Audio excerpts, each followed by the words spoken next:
ডাব ছিল এই জায়গা ৬,০০০ টাকা শ, এখন সে ডাব ১২,০০০ টাকা, ডবল বেড়ে গেছে দাম।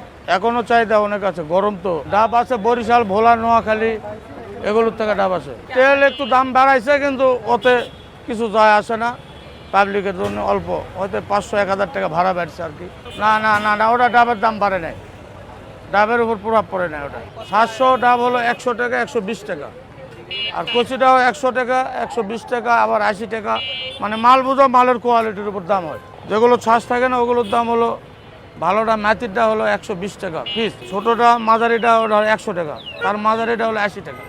বরিশাল, নোয়াখালী, ভোলা, এই ৩ জায়গার ডাব আছে বেশি। তারপরে ফরিদপুর, যশোর, ডাবের দাম হলো সবচেয়ে ভোলার বেশি। এই একই বেচা কেনা, একটু ১৯-২০ বেচা কেনা হবে, বেচা কেনা ঠিকই থাকে। বৃষ্টি হলো, বৃষ্টি হয়তো ১ ঘন্টা হওয়ার পর আবার রোদ গরম শুরু হয়ে যায়, আবার বেচা কেনা সেই হয়ে যায়। ওই যে লাল একটা সুন্দি ডাব বলে, ওটা হলো লাল ডাব, হলো সুন্দি ডাব বলে। ডাবের দাম অনেক চাহিদা। ডাব ছিল এই জায়গা ৬,০০০ টাকা শ, এখন সে ডাব ১২,০০০ টাকা, ডবল বেড়ে গেছে দাম। এটা বিক্রি করছে কারণ বাজার।